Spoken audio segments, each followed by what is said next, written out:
آپ اگر گانے سنتے ہیں آپ سمجھ رہے کہ غلط ہے، آپ فلمیں موبائل پہ دیکھتے ہیں آپ سمجھتے ہیں کہ غلط ہے، آپ کبھی اگر ہوش میں آئیں گے تو ان سے باز بھی آ سکتے ہیں اور توبہ بھی کر سکتے ہیں۔ آپ کو ایک شعر سنا رہا ہوں کہ رحمت لقب ہے اور جو بے کس نواز ہے، رحمت لقب ہے اور جو بے کس نواز ہے، ہم کو تو بس اسی کی غلامی پہ ناز ہے، اور کیوں نہ ناز ہو، اس لیے کہ وہ آقا، وہ نبی، وہ آقا مدنی علیہ السلام، وہ آقا نامدار، مدنی تاجدار، کونین کے سرور، اللہ کے دلبر، محبوب رب اکبر، شافی کے محشر، ساقی کوثر، احمد مجتبیٰ، محمد مصطفیٰ صلی اللہ علیہ وسلم کا تذکرہ یہاں پر ہو رہا ہے اور ہوتا رہے گا انشاءاللہ، جس کے بارے میں یوں کہا جائے کہ محبوب خدا، میں حضرت والا کی طرف بڑھنا چاہتا ہوں اس لیے ماحول کریٹ کر رہا ہوں، محبوب خدا سید و سرور کے برابر، محبوب خدا سید و سرور کے برابر، محبوب خدا سید و سرور کے برابر، لاکھوں ہیں زمانے میں سکندر کے برابر، لاکھوں ہیں زمانے میں سکندر کے برابر، محبوب خدا سید و سرور کے برابر، لاؤ تو کوئی میرے پیمبر کے برابر، لاؤ تو کوئی میرے پیمبر کے برابر۔ بڑے دعوے کیے لوگوں نے سائنس کے بارے میں، لیکن شاعر نے یوں بھی کہہ دیا کہ معراج محمد نے کیا راز جو افشا، معراج محمد نے کیا راز جو افشا، وہ راز خلاؤں سے ہوا پوچھ رہی ہے، اور پھیلائے ہوئے گوشہ دامان تجسس، پھیلائے ہوئے گوشہ دامان تجسس، سائنس محمد کا پتہ پوچھ رہی ہے، سائنس محمد کا پتہ پوچھ رہی ہے۔ جزاکم اللہ خیر و احسن الجزاء۔ اور یقیناً میں آپ سے گزارش کر رہا تھا کہ محبوب خدا سید و سرور کے برابر، لاؤ تو کوئی میرے پیمبر کے برابر، لاکھوں ہیں زمانے میں سکندر کے برابر، کوئی نہیں آقا تیرے نوکر کے برابر۔ آئیے اسی نوکر کو آواز دے رہا ہوں جو آقا کی نوکری اور چاکری پر ہمیں اور آپ کو اس بات کو بیان کرنے کے لیے، ہمیں اور آپ کو نصیحت کرنے کے لیے، آقا مدنی علیہ السلام کی تعلیمات کو امت میں عام کرنے کے لیے یقیناً جس نے اپنی زندگی وقف کر دی ہے، چاہے وہ درس و تدریس کے حوالے سے ہو، زبان و قلم کے حوالے سے ہو، یا آقا مدنی علیہ السلام کے ان پیارے اور محبوب سے بندوں کے درمیان حضور کی سیرت سنانے کے حوالے سے ہو، میں اسی حوالے سے نہایت ہی ادب و احترام کے ساتھ حضرت والا کو زحمت تکلم دے رہا ہوں کہ حضرت مولانا آصف قاسمی صاحب دامت برکاتہم العالیہ تشریف لائیں اور اپنے خطاب کو محظوظ فرمائیں۔ بسم اللہ الرحمن الرحیم وبہ نستعین والصلاة والسلام علی سید الانبیاء والمرسلین اما بعد فاعوذ باللہ من الشیطان الرجیم بسم اللہ الرحمن الرحیم اہدنا الصراط المستقیم صراط الذین انعمت علیہم صدق اللہ مولانا العظیم۔ معزز سامعین، محترم بزرگوں اور دوستو،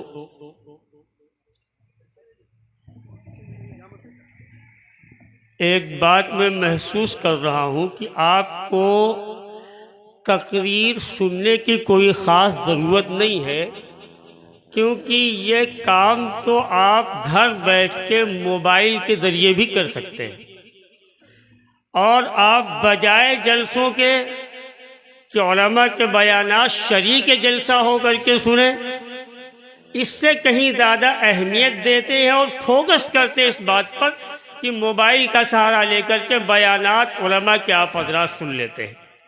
اس لیے میں دیکھ رہا ہوں کہ آپ آئے ہیں گھر سے جلسے کے لیے، بیانات سننے کے لیے، نبی کی تعلیمات سیکھنے کے لیے، لیکن ایسا لگ رہا ہے جیسا کہ آپ سیر و تفریح کے لیے آئے ہیں کہ بجائے جلسہ گاہ کے آپ ادھر ادھر گھوم رہے ہیں، ٹہل رہے ہیں۔ یا بیانات کی آپ کو ضرورت نہیں ہے چونکہ یہ مسئلہ موبائل سے حل ہو سکتا ہے۔ لیکن میں جو کہنا چاہ رہا ہوں صرف ایک بات، اس کے علاوہ میں کوئی مزید بات نہیں کروں گا، وہ بھی بہت مختصر وقت میں، کہ دو چیزیں ہیں جن پر انسان کی کامیابی کا مدار ہے دنیا اور آخرت میں۔ تقریر میں بالکل نہیں کرنا چاہتا۔ ایک ہے ایمان اور ایک ہے عمل۔ ایمان کی بھی اپنی ایک حیثیت ہے اور عمل کی بھی اپنی ایک حیثیت ہے۔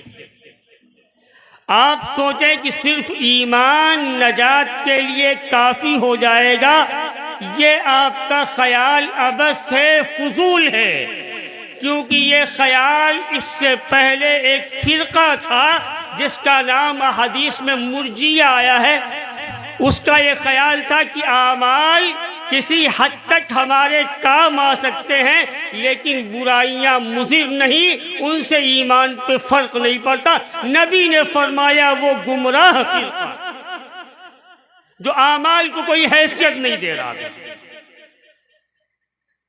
تو بعض وہ ہیں جو اعمال کو حیثیت نہیں دیتے جبکہ عمل حیثیت والا ہے۔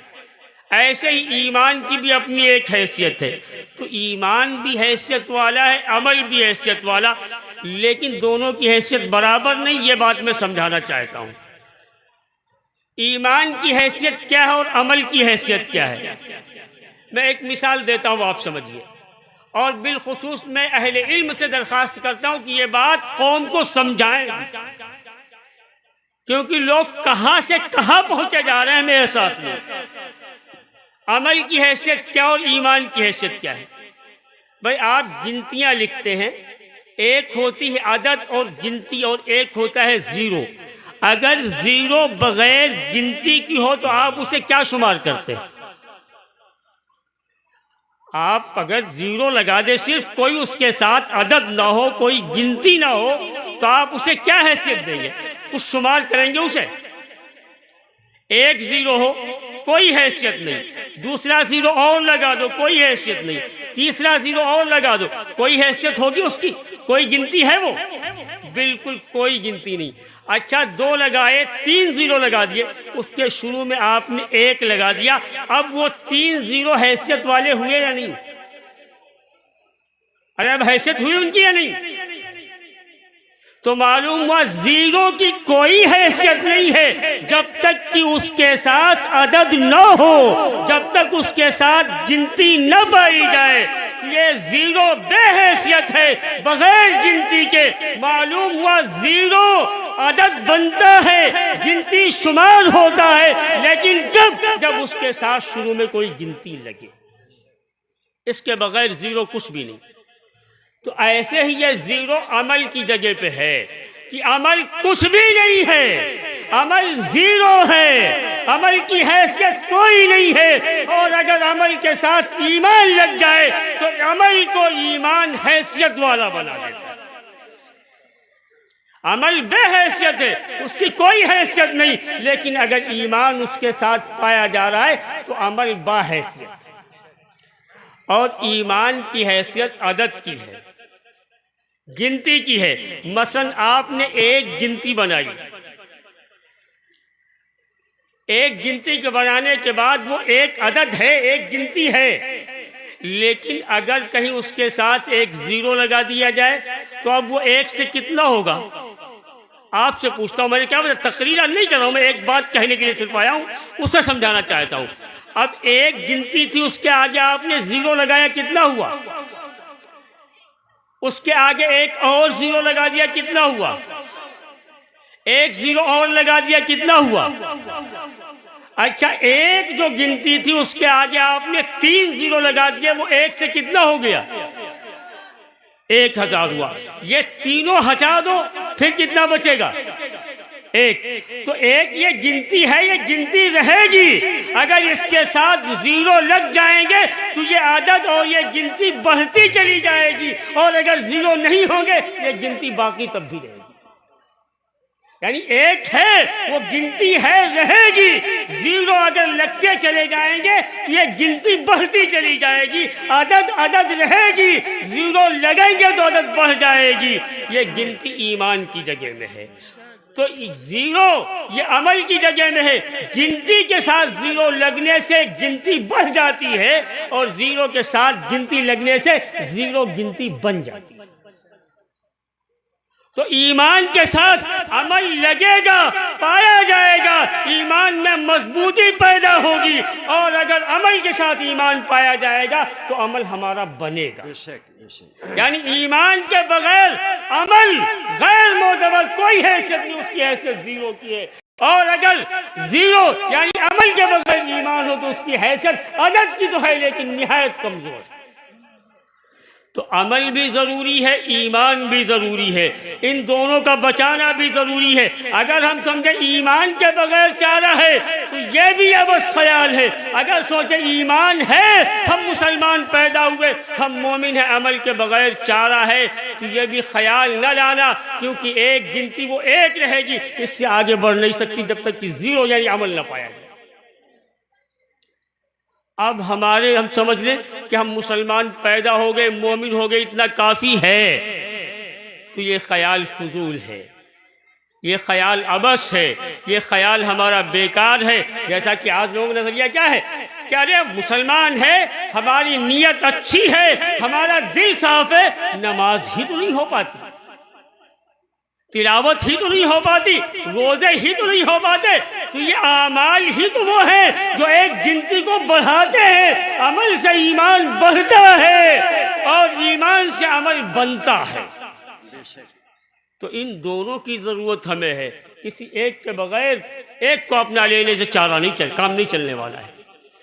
اب جو ہم نے کیا بتایا تھا، موبائل سے آپ تقریریں سن سکتے ہیں، موبائل پہ جو آپ تقریریں سنتے ہیں خدا را باز آ جائیے، ورنہ حال موبائل پہ کیا ہے، بعض وہ لوگ ہیں جو ہماری عدد یعنی ہمارے ایمان کے ڈاکو موبائل پہ حدیث بیان کرتے ہیں۔ بے شک بے شک، ہم کیا جانے کون ہمارے ایمان پہ ڈاکہ ڈال رہا ہے اور کون ہمارے اعمال پہ نشانہ سادے ہے۔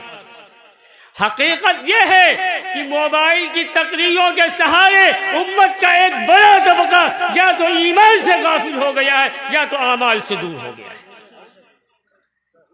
کیوں؟ بعض وہ امت میں فرقے ہیں کہ جو سیدھے ایمان پر نشانہ سادے ہوئے ہیں، کوئی ہمارے بنیادی عقائد کو کمزور کر رہا ہے تو کوئی ہمارے اعمال کو غیر معتبر ثابت کرنا چاہتا ہے، اور ظاہر سی بات ہے اس پہ بیان کرنے والے کتنے علماء وہ ہیں، آپ ان کے بیانات سنتے ہیں اور ان کے نظریات جانتے ہیں۔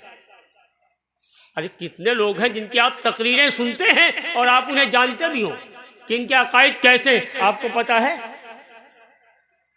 جبکہ یہ معلومات نہیں ہے، عام سائنس جاننا نہیں ہے،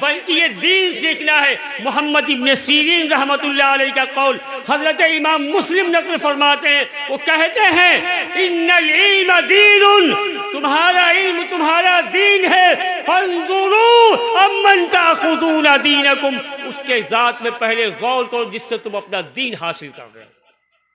معلوم ہر آدمی سے، ہر جانے انجانے سے اس کے عقائد سے واقف ہے تو نا واقف ہے تو، اس کے نظریات جانتے ہیں تو نہیں جانتے ہیں تو، ہم جس سے چاہے اپنا دین سیکھ لیں۔ امام محمد ابن سیرین نے فرمایا نہیں، جس سے تمہیں اپنا دین سیکھنا ہے پہلے اسے دیکھ لو، کسی انجانے سے دین نہ سیکھو۔ اب بتاؤ موبائل پہ جن کی تقریریں سن کر کے آپ ناف کے بجائے سینے پہ ہاتھ پہنچا دیتے ہیں، کبھی رفع یدین شروع کر دیتے ہیں، کبھی پیروں کے درمیان جگہ زیادہ کرنا شروع کر دیتے ہیں، یہ جو چیزیں آپ سیکھ رہے ہیں کس سے سیکھ رہے ہیں؟ جو آپ کو سکھا رہے ہیں موبائل پر، کیا آپ ان کے عقائد جانتے ہیں؟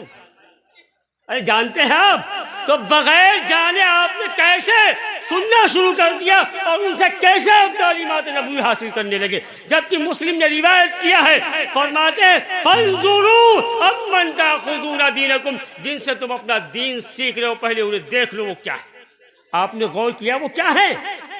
کبھی سوچا کہ ہم تقریر سننے سے پہلے دیکھیں بھی کہ ان کے نظریات کیسے ہیں؟ اگر آپ اپنے ایمان اور عمل کی خیر چاہتے ہیں تو موبائل سے آپ جو خرافات کرتے ہیں سنتے ہیں وہ غنیمت ہے، اس کے بالمقابل کہ آپ تقریریں اور بیانات سنیں۔ کیوں؟ اس لیے کہ آپ اگر گانے سنتے ہیں آپ سمجھ رہے ہیں کہ غلط ہے، آپ فلمیں موبائل پہ دیکھتے ہیں آپ سمجھتے ہیں کہ غلط ہے، آپ کبھی اگر ہوش میں آئیں گے تو ان سے باز بھی آ سکتے ہیں اور توبہ بھی کر سکتے ہیں۔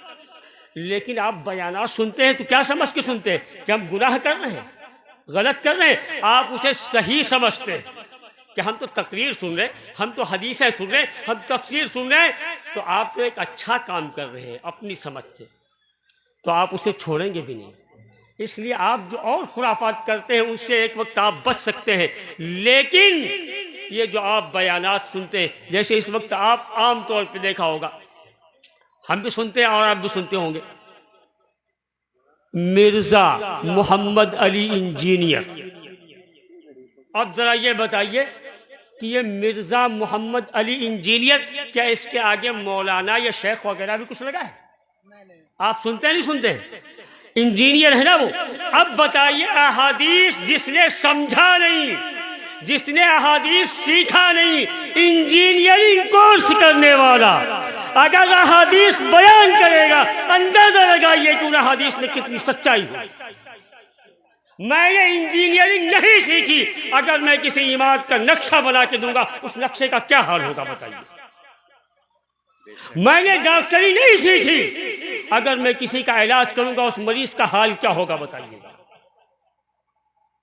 تو جس نے انجینئرنگ سیکھی، جس نے طب سیکھا، ڈاکٹری سیکھی، اگر وہ حدیث بیان کرے گا، قرآن کی تفسیر کرے گا، اندازہ لگائیے قرآن کی تفسیر میں وہ کیا بیان کرے گا یا حدیث کا مطلب وہ کیا واضح کرے گا۔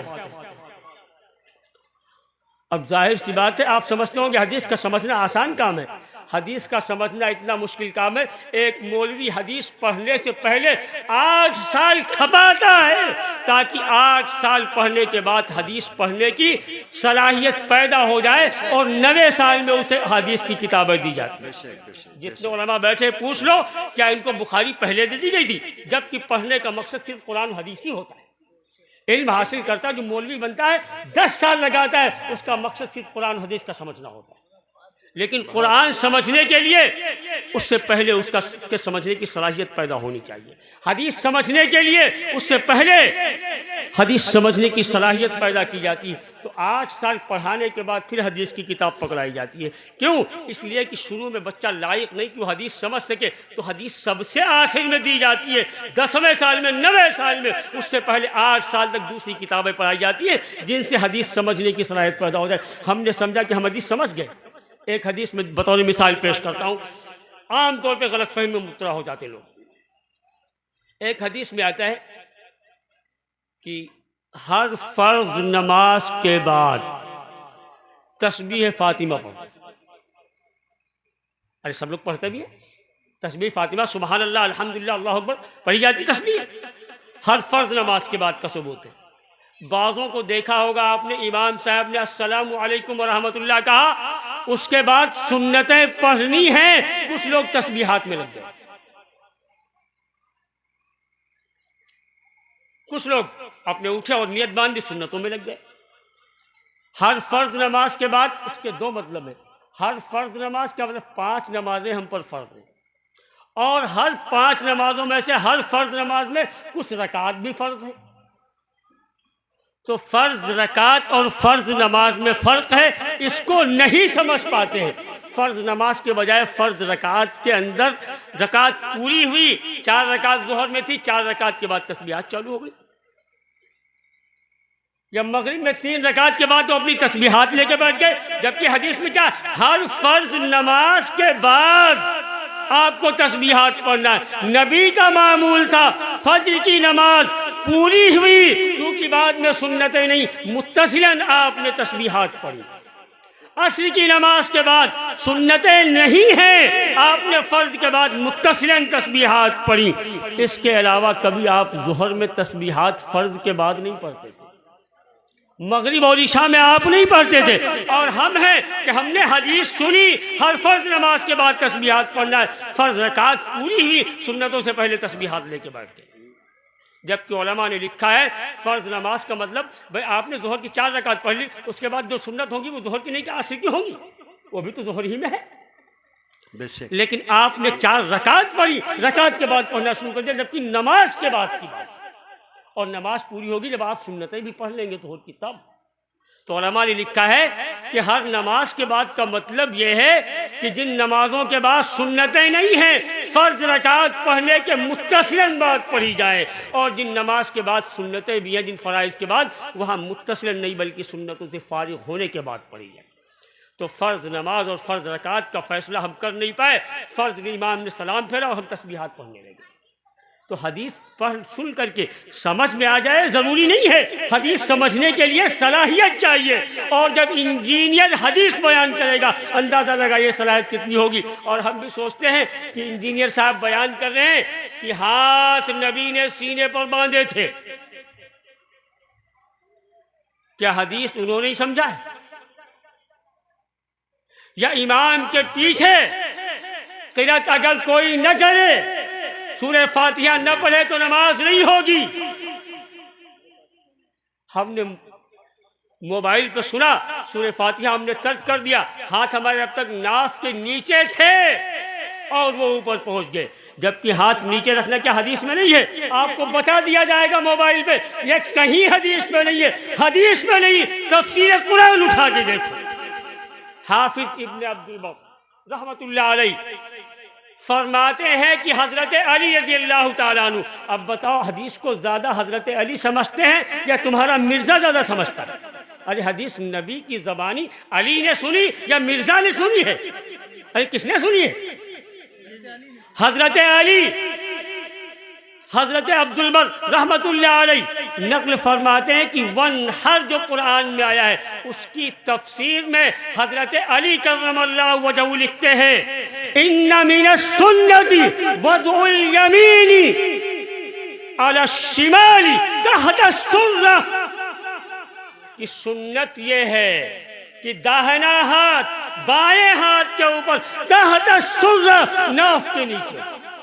کس نے لکھا ہے؟ حضرت علی رضی اللہ تعالیٰ عنہ فرماتے ہیں وَانْحَرْ کی تفسیر یہ کہ ہاتھ کہاں رکھا جائے؟ ناف کے نیچے ہو، داہنا ہاتھ اوپر ہو اور بایاں ہاتھ نیچے۔ تو حضرت علی نے سمجھا تھا، یہ آج کے اس دور کے مرزائیوں نے سمجھ لیا کہ ہاتھ کہاں باندھے جائیں۔ حضرت علی فرماتے ہیں ناف کے نیچے۔ ایک حدیث میں آتا ہے، امام ابو داؤد نے بھی نقل کیا کہ امام کے پیچھے سورہ فاتحہ نہ پڑھو نماز نہیں ہوگی۔ جب اللہ کے رسول نے فرما دیا من کان لہ اماما فقراءۃ الامام لہ قراءۃ، جس کا کوئی امام ہے اس کی قرأت مقتدی کی قرأت شمار کی جائے گی۔ امام نے سورہ فاتحہ پڑھ لی تو گویا کہ مقتدی نے پڑھ لی۔ بے شک۔ تو اگر امام پڑھ رہا ہے سورہ فاتحہ کھڑے ہو کر کے، نبی فرماتے قراءۃ الامام قراءۃ لہ، پیچھے جو شخص پڑھ رہا اس کے لیے امام کی قرأت کافی ہے۔ جب نبی نے کہہ دیا کافی ہے تو ہمیں جھکماری کی کیا ضرورت ہے؟ نبی کہہ رہے کافی، ہم کہہ رہے بغیر سورہ فاتحہ کی نہیں ہوگی جب تک ہم خود نہ پڑھیں۔ اچھا ایک اور بات ہے، حدیث میں آتا ہے کہ جب امام ولا الضالین کہے فقولوا آمین، تو تم آمین کہو۔ ہے حدیث، آپ سورہ فاتحہ جب امام پڑھتا ہے ولا الضالین کہتا ہے تو آپ کیا کہتے ہیں؟ آمین۔ اگر آپ کو بھی سورہ فاتحہ پڑھنا ہے، آپ کو رکعت کا کچھ حصہ ملا اور کچھ حصہ فوت ہو گیا، مثلا امام پڑھتے پڑھتے پہنچ چکا تھا اہدنا الصراط المستقیم پہ، اب آپ پہنچے، آپ نے ہاتھ باندھ دیا اور آپ کی نماز سورہ فاتحہ بغیر پڑھے ہوتی نہیں ہے، آپ نے پڑھنا شروع کیا الحمدللہ رب العالمین الرحمن الرحیم مالک یوم الدین پہ آپ پہنچے، امام کہہ رہا ولا الضالین، اب آپ کیا کریں گے؟ آپ سورت پوری کریں گے یا امام ولا الضالین کہہ رہا؟ حدیث میں ہے اذا قال الامام ولا الضالین فقولوا آمین، جب امام ولا الضالین کہے تو تم آمین کہو۔ اب امام نے ولا الضالین کہہ دیا ہے، تم پہنچے ہو ابھی نستعین پہ، اب بتاؤ اس روایت پہ عمل کیسے ہوگا کہ امام ولا الضالین کہنے پر تم آمین کہو؟ بے شک۔ یا تو آپ سورہ فاتحہ اپنی آدھی ہو گئے اور یا تو امام کی ولا الضالین کہنے پر آمین کہیں، آپ کیا کریں گے بتائیے؟ اچھا ہم سورہ فاتحہ نہیں پڑھ رہے، امام نے کہا ولا الضالین، ہم نے کہہ دیا آمین، اور حدیث میں ہے کہ جس کی ولا الضالین کے بعد آمین فرشتوں کے آمین کے ساتھ ہو جاتی ہے، اس کی تمام پچھلی خطائیں معاف ہو جاتی ہیں۔ بے شک۔ تو اب بتائیے ہم آدھی سورہ فاتحہ پہ کیا اپنی سورہ فاتحہ روک دیں؟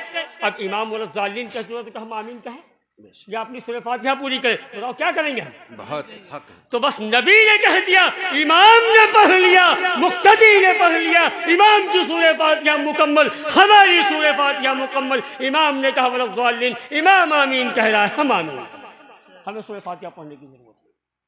تو اس طرح کی خرافات موبائل پہ آپ کو آپ کے عمل سے آپ کا اعتبار ہٹایا جا رہا ہے کہ آپ جو عمل کر رہے ہیں وہ گویا کہ درست نہیں ہے، لہذا آپ چھوڑیں اور اپنا طریقہ بدلیں۔ آپ خود اپنے عمل پہ بھروسہ نہیں رکھیں گے، اور یہ ایک نہیں درجنوں مثالیں اس کی مل جاتی ہیں۔ بھائی ہم نے کیا مانگا اللہ سے؟ سورہ فاتحہ ہم پڑھتے ہیں ہر نماز میں؟ نہیں پڑھتے ہیں۔ سورہ فاتحہ ہر نماز میں پڑھتے ہیں۔ ہم اللہ سے مانگتے اہدنا الصراط المستقیم، اے اللہ ہمیں سیدھا راستہ دکھا۔ سیدھا راستہ کون سا ہے؟ صراط الذین انعمت علیہم، ان کا راستہ جن پر اے اللہ تو نے انعام کیا ہے۔ انعام کن پر اللہ نے کیا ہے؟ ان مرزا لوگوں پہ، محمد علی انجینئر پہ، یا اس وقت ایک بہت ہی بیہودہ قسم کا دجال پیدا ہو گیا شکیل ابن حنیف، اس پر کیا؟ ارے اللہ نے انعام کن پر کیا؟ قرآن کا ضابطہ ہے، اگر کہیں اجمالاً ذکر کیا جاتا ہے تو دوسری جگہ اس کی تفصیل خود قرآن میں مل جاتی ہے۔ قرآن نے بیان فرمایا انعم اللہ علیہم من النبیین والصدیقین والشہداء والصالحین۔ حق ہے، حق ہے، میں نہیں کہہ رہا ہوں، قرآن کہہ رہا ہے۔ اللہ نے کن پر انعام کیا؟ انبیاء پر کیا۔ انعم اللہ علیہم من النبیین، کن پر انعام کیا ہے؟ میں آپ سے پوچھا ہوں کن پر اللہ نے انعام کیا؟ من النبیین، کن پر کیا ہے؟ والصدیقین، کس پر کیا ہے؟ صدیق پر، صدیقین پر کیا۔ والشہداء، اور کن پر کیا انعام؟ شہیدوں پر۔ والصالحین، اور کن پر کیا انعام؟ نیک لوگوں پر۔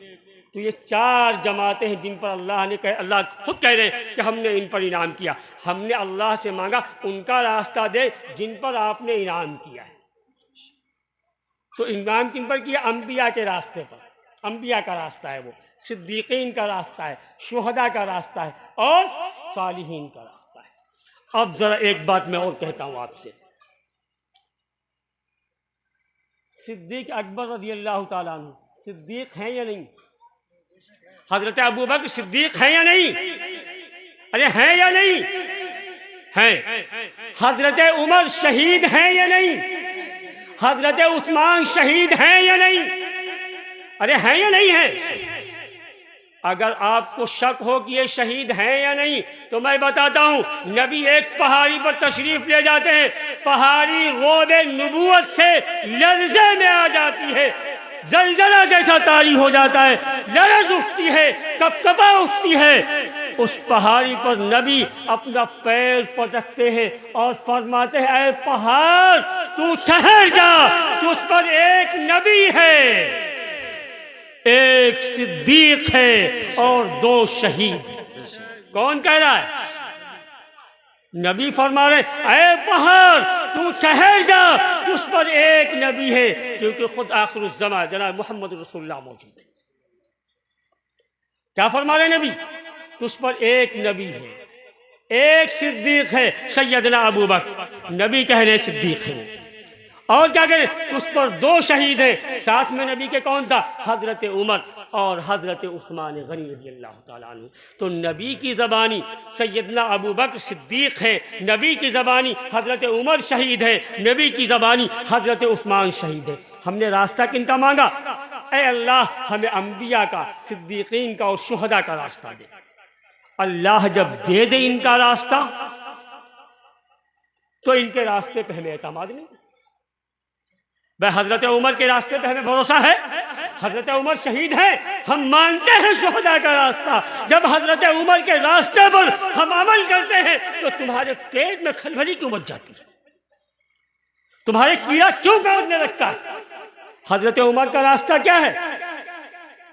دو مثالیں میں دیتا ہوں، اگر بات وقت کم ہے ورنہ بات بہت میں کر سکتا تھا۔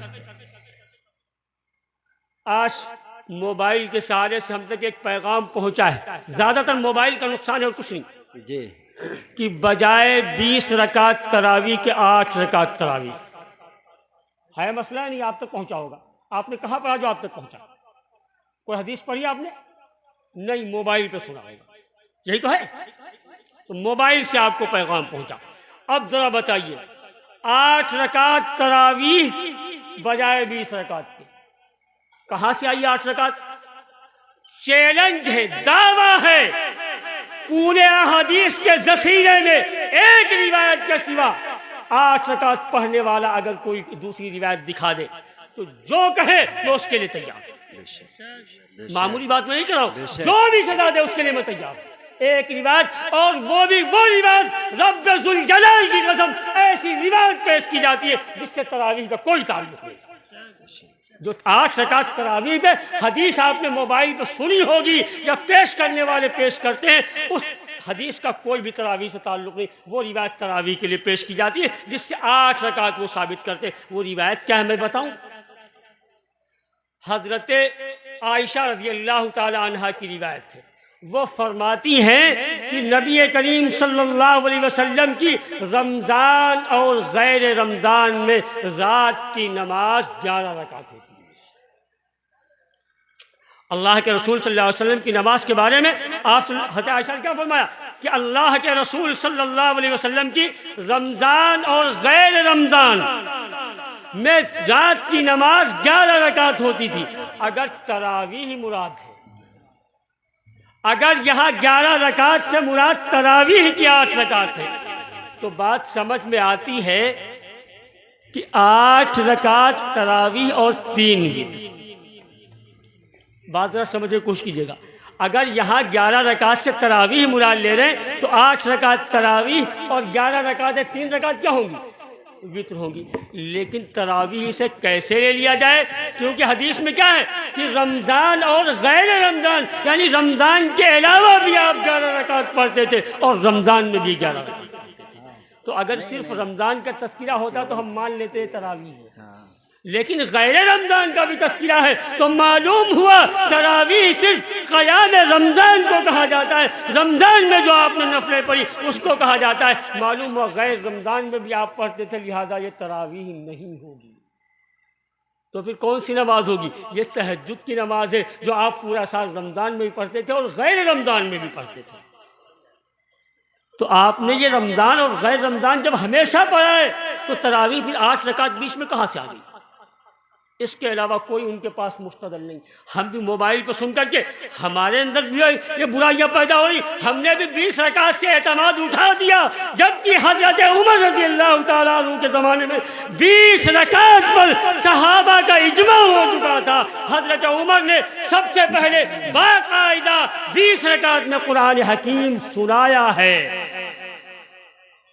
اور یہ امت کے لیے بہت بڑا تحفہ حضرت عمر دے کے گئے۔ تو حضرت عمر نے یہ طریقہ اپنے دور خلافت میں ایجاد کیا اور امت کو دیا، اور ایسا کارنامہ کیا کہ جب حضرت عمر کا دور خلافت ختم ہوا، سیدنا حضرت عثمان غنی رضی اللہ تعالیٰ عنہ خلیفہ بنے، تو حضرت عمر کے اس کارنامے پر سیدنا حضرت عثمان غنی رضی اللہ تعالیٰ عنہ نے تراویح مکمل ہونے کے بعد حضرت عمر کے حق میں دعا فرمائی اور فرمایا اللہم نور قبر عمر، اے اللہ تو امیر المومنین حضرت عمر رضی اللہ تعالیٰ عنہ کی قبر کو منور فرما، کما نور مساجد اللہ بالقرآن، جیسا کہ انہوں نے اللہ کی مسجدوں کو قرآن سے منور فرمایا۔ تو حضرت عمر تراویح کی 20 رکعت میں قرآن پڑھیں، سنائیں، حضرت عثمان ان کے لیے دعا فرمائیں کہ اچھا کارنامہ کیا ہے،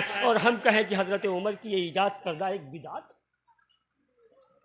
ذرا اندازہ لگائیے، اور کس کے طریقے کو ہم ایک ایجاد کردہ بدعت کہہ رہے ہیں؟ وہ طریقہ جس کے طریقے کو نبی نے سنت کہا ہے، نبی عمر کے طریقے کو، نبی صدیق اکبر کے طریقے کو، نبی خلفائے راشدین کے طریقے کو، نبی صحابہ کے طریقے کو سنت کہے۔ تو جس کے طریقے کو نبی اپنی زبان سے سنت کہے، سنت الخلفاء الراشدین المہدیین کہے، تو نبی خلفاء کے طریقے کو سنت کہے۔ آج ہماری زبان میں یہ طاقت پیدا ہو گئی کہ ہم ان کے طریقے کو بدعت کہہ بیٹھے۔ اندازہ لگائیے، نبی نے جسے سنت کہا ہو ہم بدعت کہیں گے، ہمارا حشر کیا؟ تو یہ سب کہاں سے ہمارے اندر برائی آ رہی کہ 20 کے 8 رہ جاتی ہے؟ یہ صرف موبائل کی دین ہے۔ خدا را موبائل سے اپنے آپ کو بچائیے۔ اور یہی تک نہیں، کیا سکھاتی رہے گی؟ حضرت عمر رضی اللہ تعالیٰ عنہ کے دور خلافت میں کتنے کارنامے انجام ہوئے، صحابہ نے ان سب پر حضرت عمر کا احسان مانا، اور ہم سمجھتے ہیں کہ یہ فلاں کا عمل ہے، یہ فلاں کا عمل ہے، یہ فلاں کا عمل ہے۔ ارے سنت کی تعریف جو محدثین نے کی ہے وہ صرف نبی کا نہیں، بلکہ فرمایا نبی کے اقوال، نبی کے افعال، نبی کے اعمال، نبی کی عبادات، ایسے ہی صحابہ کے اعمال افعال یہ بھی سنت ہے، محدثین تعریف کرتے ہیں۔ تو صحابہ کے اعمال و افعال کو محدثین نے فرمایا کہ وہ بھی سنت کے زمرے میں آتا ہے، اور ہم کہیں کہ ان کا طریقہ سنت نہیں۔ تو جس نے حضرت عمر کا طریقہ اپنایا، بتائیے اس نے سنت پہ عمل کیا یا نہیں کیا؟ ابو بکر کا طریقہ اپنایا، سنت پہ عمل کیا یا نہیں کیا؟ خلفائے راشدین میں سے کیا بلکہ صحابی میں، صحابہ میں سے کسی کا بھی طریقہ اپنایا تو یاد رکھیے گا وہ نبی کے تربیت یافتہ لوگ تھے، وہ نبی کے معتمد لوگ تھے، یہ وہ لوگ تھے جن پر نبی بھروسہ کرتے تھے، یہ وہ لوگ تھے جن پر خدا بھروسہ کرتا تھا، یہ وہ لوگ تھے جن پر جبرائیل نے بھروسہ کیا۔ صحابہ کوئی معمولی چیز نہیں تھی، بے شک صحابہ پر نبی کو کتنا اعتماد تھا، وقت نہیں ہے، صحابہ پر نبی کو کتنا اعتماد تھا۔ ایک مجلس میں نبی موجود ہے، دوسرے صحابہ موجود ہیں، ابو بکر غائب ہے مجلس سے، حضرت عمر غائب ہے مجلس سے، نبی کو کوئی بات کہنی تھی، نبی نے کہہ دی، صحابہ نے اسے قبول کر لیا۔ ابو بکر موجود نہیں ہے مجلس میں، عمر موجود نہیں ہے، نبی فرما رہے ہیں، اپنی طرف سے کہا، نبی نے عمر کی طرف سے گواہی دی، نبی نے ابو بکر کی طرف سے گواہی دی، اور کیا فرمایا؟ آمنت بہ و ابو بکر و عمر، میں ایمان لایا اس پر، ابو بکر ایمان لایا اس پر، عمر ایمان لایا اس پر۔ کون کہہ رہا ہے؟ ابو بکر موجود نہیں ہے، عمر موجود نہیں، نبی کہہ رہے، نبی عمر کی طرف سے تصدیق کر رہے، کتنا بھروسہ ہے نبی کو، نبی ابو بکر کی طرف سے تصدیق کر رہے جبکہ دونوں حضرات غائب، اور کتنا بھروسہ تھا۔ حضرت امیر معاویہ کو جب کاتب وحی منتخب کرنا ہوا تو اللہ کے نبی نے منتخب کرنے سے پہلے سیدنا جبریل امین علیہ الصلوۃ والسلام سے مشورہ طلب کیا۔ کس سے؟ حضرت جبریل سے مشورہ طلب کیا۔ حضرت جبریل نے کہا کہ ٹھیک ہے، امیر معاویہ قابل اعتماد ہے، انہیں وحی کے لیے منتخب کیا جائے۔ تو نبی کا اعتماد پہلے سے تھا، جبرائیل نے بھی آ کر کے اپنی مہر ثبت کر دی، تو نبی اعتماد کر بیٹھے جس پر جبرائیل جیسا مقدس فرشتہ، فرشتوں کا سردار اعتماد کر لے، اور ہمیں بھروسہ صحابہ کی ذات پہ نہ ہو۔ ذرا اندازہ لگائیے تو خدا را یہ جو برائیاں ہمارے اندر آ رہی ہیں، یہ آپ کو بتانے کے لیے تو کوئی کم آتا ہے، لیکن آپ جو موبائل پہ سہارا لے کر کے دین اپنا اس موبائل کے مولویوں سے سیکھ رہے ہیں، اس سے آپ کے نقصانات ہو رہے ہیں۔ خدا را صحیح علماء بھی موبائل پہ ہیں، میں یہ نہیں کہتا سارے خرافاتی ہوں گے، سارے بگاڑ پیدا کرنے والے لوگ ہوں گے، اچھے بھی ہیں، لیکن کون اچھا ہے کون برا یہ آپ کیا جانیں، یہ تو علماء جانیں گے۔ بے شک بے شک۔ آپ کا کام کیا ہے؟ آپ اپنے علاقے کے معتبر اور معتمد علماء سے اپنی دینی معلومات کریں گے، موبائل کا کبھی سہارا نہیں لیں گے۔ انشاءاللہ یہ بات سمجھ میں آ رہی ہے نہیں؟ بے شک۔ بتائیے ذرا، آج کے بعد آپ اپنے مسائل حل یا اپنے اعمال کا سلیقہ اور طریقہ اگر سیکھنا ہوگا تو کہاں سے سیکھیں گے؟ اپنے وقت کے موجود علماء سے جن کے اوپر آپ کو اعتماد ہے، یا موبائل سے سیکھیں گے؟ کس سے؟ علماء سے انشاءاللہ، موبائل کے بیانات سے، موبائل سے تقریریں سن کر کے؟ ایمان کی بات ہے، اعمال کا ڈھنگ اور طریقہ، اپنے مسائل کا حل سب کہاں تلاش کریں گے؟ آپ کے سامنے جو موجود علماء ہیں جن کو آپ جانتے ہیں کہ یہ صحیح نظریہ والے، صحیح عقیدہ والے، آپ اپنی دینی معلومات ان سے کریں گے۔ کیوں؟ محمد ابن سیرین نے فرمایا جس سے تمہیں دین سیکھنا ہے تو پہلے اس کی ذات میں غور کرو۔ تو ہم جن کو جانتے ہیں، جن کو ہم خوب اچھی طرح پہچانتے ہیں، ان کے عقائد درست ہیں، ان سے دین کی بات سیکھیں گے۔ موبائل پہ کون آ رہا ہے، ان کے عقائد ہم نہیں جانتے، لہٰذا ان سے ہم اپنی دینی معلومات نہیں کریں گے۔ دعا کیجیے کہ اللہ ہم سب کو صحیح سمجھ نصیب فرمائے، اور مولویوں سے دین سیکھنے سے ہم سب کی حفاظت فرمائے۔ وآخر دعوانا الحمد للہ رب العالمین۔